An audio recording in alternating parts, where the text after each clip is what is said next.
Hey, it's Greg here from Kaliba today, and I'm joined with Brett Williams, who is the Senior Pre-Sales Engineer at Chainalysis. Great to see you again, Brett. Yeah, hello, Greg. Nice to meet you. Yeah. So today I was just hoping to get into the mindset of a pre-sales professional like you with a few Q&As. And to kick off, I'd love to know a bit more about your journey into pre-sales and where you are today. Yeah, sure. So I've been around in IT probably 28 years now. I started back in the 90s, so as a PC tech and network engineer, and done a few roles over those times, as you can imagine, in both private sector, education, and government. My journey into pre-sales started back in my Novell days. So I was a Novell field engineer out supporting customers on site, doing a lot of technical work and implementations, and had the opportunity to try my hand at pre-sales. I was sort of tapped on the shoulder by another pre-sales person at Novell and said, "Hey, I think you could be pretty good at pre-sales." And I didn't really even know what pre-sales was. This was 2006, and essentially, it means being technical, but going out and solving customer problems and presenting and what have you. And I said, "Oh, that sounds pretty cool." I was, done a lot of work in the field, so maybe it was time to do a bit more with a sales focus. And Yeah, nice. That's where I am today. Do you find that pre-sales often gets called different things? Like sales engineer, solution architect, solutions consultant. Like, how do you like best to be described? Look, it's evolving, right? I think pre-sales as a discipline is involved. When I first in pre-sales, it was a lot of technical architecture, implementation, understanding rollouts, because we were doing a lot of on-prem work, rolling out devices and servers. With cloud and more now recently software as a service and those type of things, it's less technical implementation, more consulting. So hence why I think we've seen the change. Some people don't like the term pre-sales, sales engineer, because it connotates that you're a salesperson, which technically you are, but ultimately you're a technical person helping people solve problems that happens to get compensated with some sales benefits. But ultimately, solutions architecture, I think, is where we've seen it evolve to, mainly because we're architecting solutions for customers. And it's that post-sales support, right? It's not just, here's a demo, would you like to buy it? Here's the business case.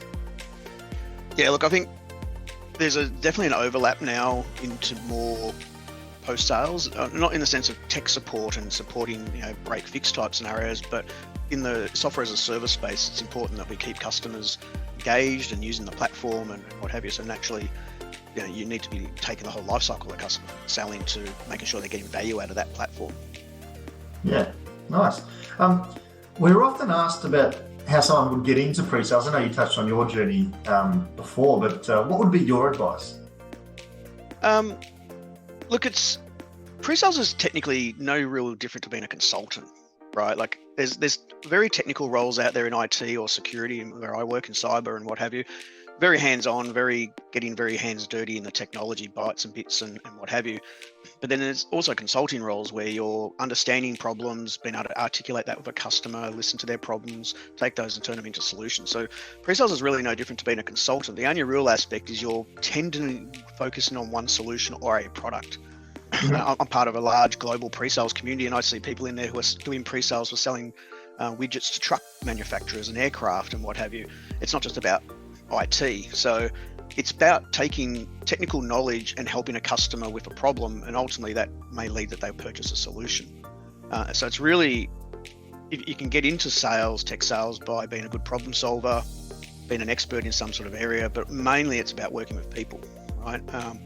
And to be honest, when I've done hiring for SEs, you tend to go and look for people with good industry experience, people who have got real hands-on experience. Not necessarily, you can always teach people technology. You can't necessarily teach them the skill sets of working with people, solving problems, presenting, demonstrations, and the like. It's funny you say that, Brett, because I often find when I speak to, pre-sales guys and sales guys, sometimes the pre-sales guys are way more networked than the sales guys, because techies talk to techies, right? Well, there's an aspect of all the pre-sales people I've worked with, and including myself, we care more about the problem and the technology and the tech and being passionate about that than actually selling, right? Selling just comes sort of naturally, because selling's about trust. Doesn't matter what you sell. You go and walk into a shop that sells TVs. If you don't click with the salesperson trying to sell you that $4,000 TV or whatever it is, you're not going to buy it, right? So it's about building trust. And naturally, customers or prospects tend to be a little bit more cautious when someone is, I am the salesperson, because they think they're naturally motivated by making money. To be honest, most of them are. But trust comes, but it's also because we tend to be more passionate about getting involved in that area and the community and the tech, that we see more as a peer, being seen more as a peer than less likely as a salesperson. Yeah, I think that's important, right? You want to be the consultant as such, as opposed to the salesperson. Yep. Are there any transferable skill sets that someone could bring from another sector into a pre-sales role? I know you just touched on it briefly, but like, what would be valuable? You've just spoken, about communication skills and the ability to build rapport with people. But anything more, tangible in terms of a tech? It's a difficult one in the sense of like one skill or two skills. I always look for passion, interest. Obviously communication's key. When I started in IT, like back in the day when I was learning to program and fix computers, there was I think we did one term of communication skills, which, you got up and had to do a 5-minute presentation and everyone was nervous. That's not enough, right? Like, as you evolve in your career, and I've had a lot of different jobs over the years, I found being able to articulate and communicate and present both multiple levels for the organization is really important. So it doesn't matter where you come from, that's a skill set, right? Being a subject matter expert, building trust, working with people. Tech skills, of course, are important. If you haven't got a technical bent, if you don't play with tech, if your hobby's not having a lab at home, learning off, extracurricular sort of technical stuff, then that's going to be a problem. But ultimately, that doesn't mean you can come from any industry with that sort of passion, right? And I think more recently, like I said at the start, as we've evolved to SaaS and cloud, the role is really about solution selling and consulting, less about speeds and feeds and technical deployments. Because let's be honest, if you're doing something up in the cloud, you don't really care what sits behind it. You just want to so you're really talking about outcomes. And I've sold Intel products where intelligence is all about knowledge and context and how do I apply that to my business. It's not really a technical sale, but it's still very much selling something. Yeah, that's interesting.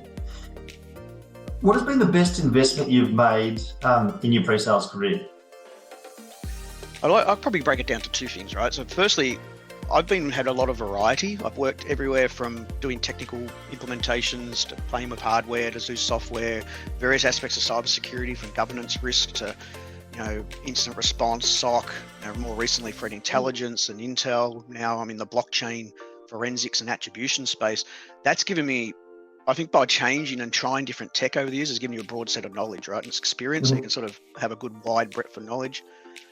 Look, I've done a heap of training, like most people do, training and certifications, but to me, networking and community is important. Like one of the challenges as a pre-sales person is you get further and further away from a day job. Like I came from a customer land, I used to work in banking and then went into vendor world. You get further and further away from the actual job itself. So by networking with people who are doing the job on a daily basis, going to community events, be it associations, like I go to ASA here, I go to Australian Computer Society, I'm part of B-Sides. There's a whole lot of communities you get involved in. You meet people who are doing the job, you can network with them, understand their problems, you get real world stories, and that's really valuable, right? Storytelling is a big important skill set, and connecting with them and asking those questions. So to me, the best investment you can make is your network, and building trust with those peers, because obviously they can be used later as you progress. You get a good reputation, people know you, they trust you. They bring you along to the next job. Well, that's the other thing. And then also, you never want one of those nervous situations. I've had SEs go into a meeting going, oh, XYZ's going to be in the man. Ooh, I had a problem with them in my previous job. Or I had, you don't want to have that sort of thing. So building really good networks and trust is, I think, is the best investment you can make in a sales career, regardless whether you're the technical side of the sales or the commercial side of selling. Okay, great. And who has been your biggest influence on your career? That's a tough one. I don't think I could put it down to one person, or I'm not going to name anyone here to shame them and embarrass them. But when I started in pre-sales, there was no training course. Everything was on the job. And the only way you can do that is with really good mentors and peers and managers who are willing to, make a mistake. And I made a lot of mistakes, and I learned from those mistakes. You have to. That's how we grow. So, I learned a lot in the early days. So I had a really good mentor and manager in my early corporate and finance days, where I was very technical, your typical admin guy, creating users, deploying hardware and software. But in that job, I had to step up and understand how to present business cases. I did large projects where I was presenting to C-levels of project and soft skills that I never really had. So I was forced into that not forced. I was taken on a optional journey into learning those skills. In terms of pre-sales, like I've had some that today, and I think anyone I can really keep in contact today have had some sort of influence on my career. Okay. And finally, Brett, if money was no obstacle, and obviously it's a lucrative profession that we're in, but what would you be doing? Yeah, look, I had a thought about this, but my passion's always been aviation as a kid. I've always loved planes, right? I'm not a big car guy because I think planes go faster, as they do. So I started and have stopped and started and have stopped over the many years doing my private pilot license. Essentially work, doing some startup stuff in Asia, traveling, studies, all got in the way like life does, right? So if I didn't have to work for any money, or I could work for a very little wage, I'd be working somewhere exotic in the world, flying around some cool locations, either as just a hobby, we see the van life guys on YouTube. If you're into those sort of things, I'd like to do that in an airplane, just fly around, or more interesting is which plane? I do Piper Warriors. I'm a Piper guy. People want to get into Cessnas versus Piper. Or a tour and charter pilot if you had to take some money. So, because I love travel. Travel's always, and look, as a tip for anyone in doing pre-sales, and particularly global vendors, you get to do a lot of travel. And I've had the privilege of traveling this planet essentially before COVID, through my company. So that got me a passion for travel. If I could do it on my own and control my own travel, I think that's the ultimate freedom. Yeah, nice.